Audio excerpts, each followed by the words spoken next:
Dunia hari ini sedang panas. Bukan karena pemanasan global saja, tapi karena semua negara bikin kecerdasan buatan yang makin lama, makin pintar. Sementara manusia makin lama makin butuh kopi. Amerika dan China saling tatap-tatapan. Eropa ribut soal regulasi. Jepang sibuk bikin robot yang bisa nyanyi dan bikin kopi. Tapi di balik ributan negara teknologi itu, ada satu negara yang kelihatannya santai. Ya, Indonesia. Yang walaupun santai dayam-dayam memegang kunci supply chain dunia. Semua negara maju punya ambisi sama. Buat AI paling kuat dan robot paling cerdas dunia. Masalahnya, AI butuh listrik. Robot butuh logam. Supercom butuh nikel, kobalt, rare earths, tembaga, timah.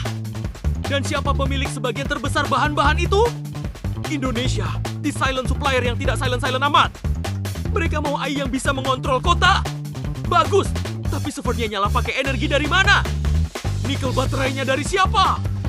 Jawabannya, negara kepulauan yang dulu pernah dibilang cuma negara pisang. Sekarang jadi negara power bank dunia. Dua raksasa dunia sedang saling cakar untuk memperebutkan supremasi AI. Tapi lucunya, meskipun mereka kuat, server data center mereka tak bisa hidup tanpa mineral Indonesia. China butuh nikel untuk baterai, halo Indonesia. Amerika butuh rare earths alternatif, halo lagi Indonesia. Uni Eropa butuh bahan baku teknologi ramah lingkungan, halo lagi. Tanpa Indonesia, perlombaan ibarat adu balap mobil. Tapi bensin mobilnya dicabut Indonesia dulu. Banyak orang takut robot akan mengambil pekerjaan manusia. Tapi percayalah, sebelum robot bisa menggantikan manusia sepenuhnya, robot harus dibuat dulu.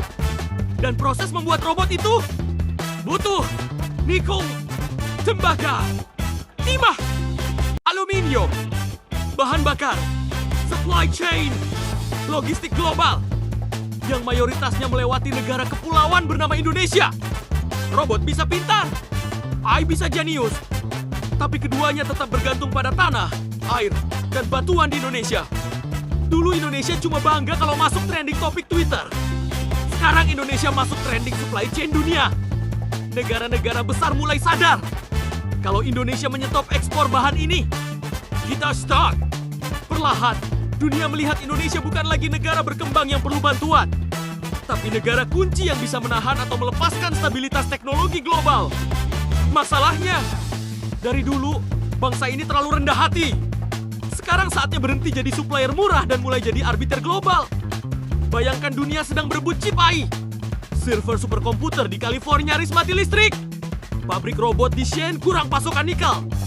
Pabrik baterai di Eropa terancam tutup. Lalu semua diplomat dunia bodong datang ke Jakarta. Kenapa? Karena Indonesia punya apa yang mereka tidak punya. Akhirnya Indonesia memegang kendali dan mulai bisa bilang, kalau mau supply kami lancar, hargai komitmen kami.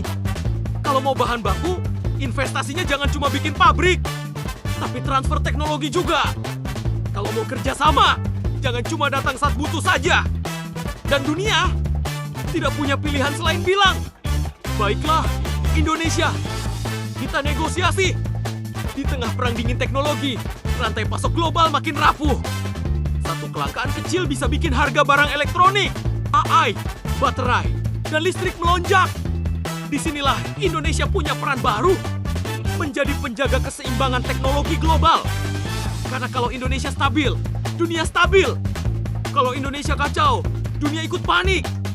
Indonesia bukan cuma produsen, bukan cuma pasar, bukan cuma penonton global.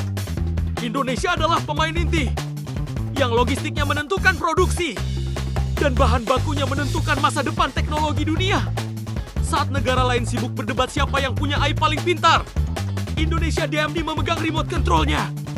Dan pada akhirnya, ketika dunia makin terobsesi dengan robot dan superkomputer, kita sadar satu hal, masa depan teknologi bukan hanya ditentukan oleh negara yang paling canggih, tapi oleh negara yang memegang sumber daya. Dan itu adalah Indonesia. Jadi jika dunia ingin stabil, mereka harus mulai bicara baik-baik dengan Indonesia. Karena dalam geopolitik teknologi hari ini, siapa yang punya nikel dan energi, dialah yang punya masa depan.